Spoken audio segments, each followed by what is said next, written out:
Alili Achuchu Awupu. Here we are with the Silent Hill 2 Remake review. There will be no spoilers here. We're going to go through some things I liked, some things I didn't like, as well as is this game worth playing in 2026. So to preface this a little bit, I've never played any of the Silent Hill games. I've never seen any of the movies. I went into this completely blind, and I would recommend if you have not, had any exposure into what Silent Hill 2 is, I would recommend jumping in where I did here. I feel like I learned so much about this world and it just allowed so much mystery and had an absolute incredible time playing this game with no knowledge of what's going on. Um, Other things I'll mention, it did take me about 12 hours to complete the game. There is some extra stuff on the side that I think I missed out on, so it could take you a little bit longer if you do just about everything, as well as there is some new game plus content, I believe. So if you want to play the game over again, I think there's some extra goodies there if you want to do that.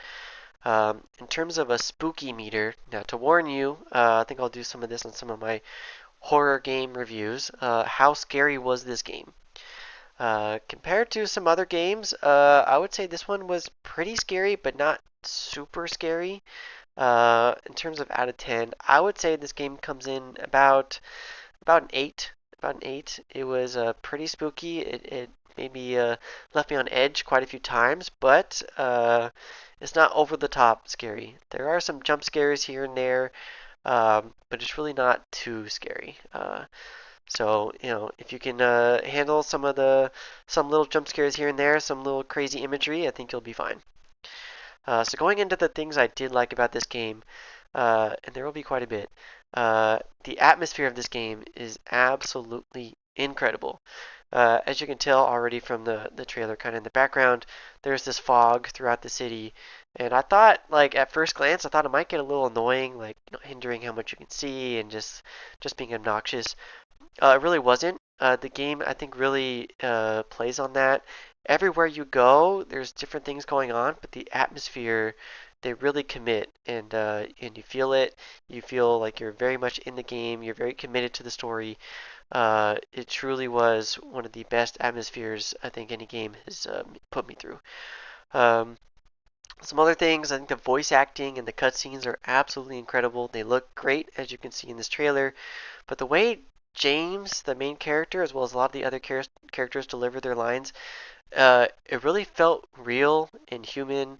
They weren't being over the top. They didn't have their personality traits where it's just this is who they are, and they're going to be really crazy and ecstatic and wild and just like do all these crazy things to get your attention.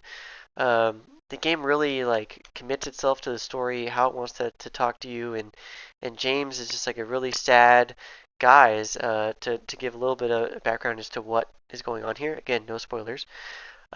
James is here. He lost his wife 3 years ago to an illness, and he got a letter from his wife from Silent Hill. So he's here trying to figure out what's going on there.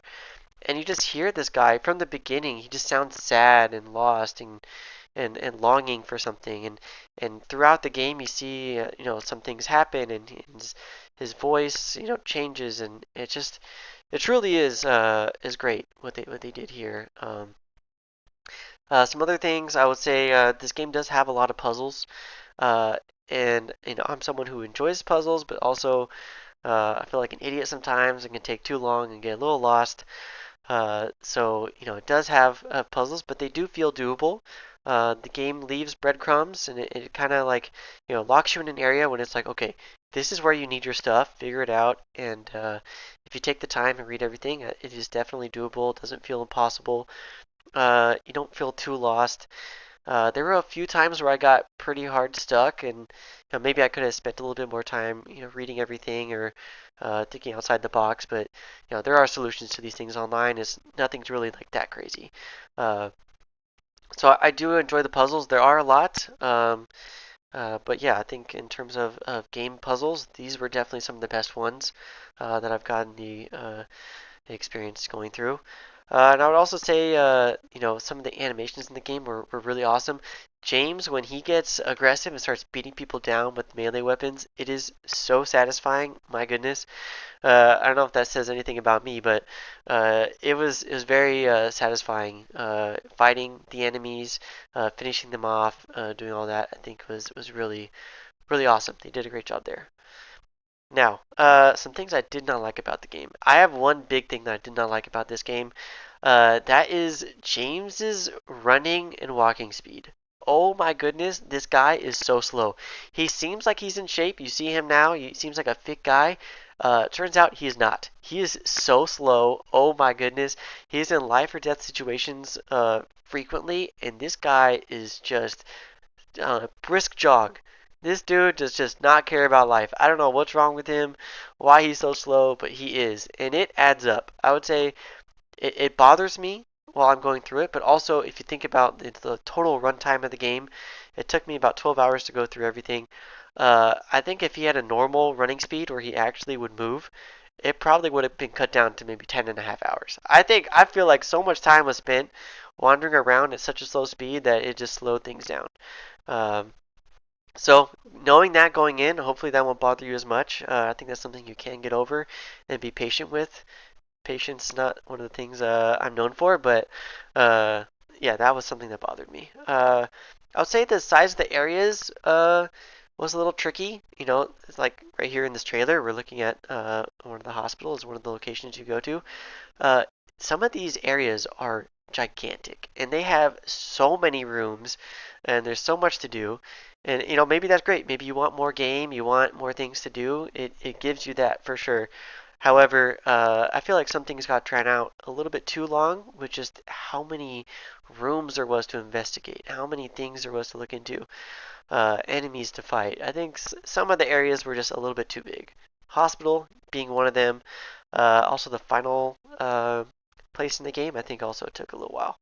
Um, but again, not like the biggest gripe. There's more to do, more game. So, you know, depending on what you want, maybe that's a positive for you.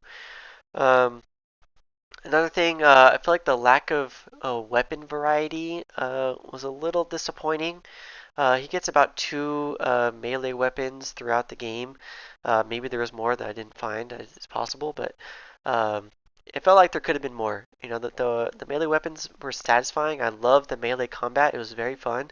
So I think it would have been like even more enjoyable if there was some more options. Maybe each area gave you a different weapon and maybe slightly different adjustments to the combat. I think could have been really cool.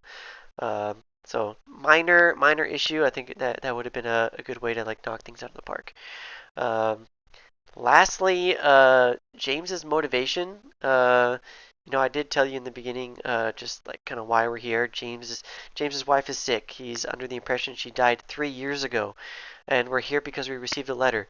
Like, why? Like, it takes a long time for the game to like really explain what's going on.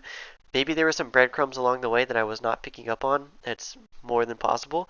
However, you know, I feel like they could have left things a little like some little notes earlier on in the story, just to keep us like invested into the story, invested into James, and have more understanding as to like what's going on. The game does explain everything. It does wrap everything up, and it does it in an incredible way that makes this game absolutely amazing. Uh, However, it does take a while to get to that point, but the payoff is definitely there. So yeah, so to wrap it all up, it took me about 12 hours to get through the whole game. Spooky meter, again, I would say maybe 8 out of 10 for spookiness, but overall, I would say this game is a 9.5 out of 10. Almost genuinely perfect. Highly recommend this game. If you're just seeing this game now and have never touched it, highly recommend jumping into it. It is definitely worth your time. Whether it's playing the game, watching somebody play the game, like maybe myself, or watching lore videos on all the stuff that's going on here, it is all worth it, worth your investment, and you will definitely have a good time. So yeah, highly recommend. Thanks for watching if you did, and check out my playthrough if you want to see me play through the game. Anyway, thanks. Have a good one.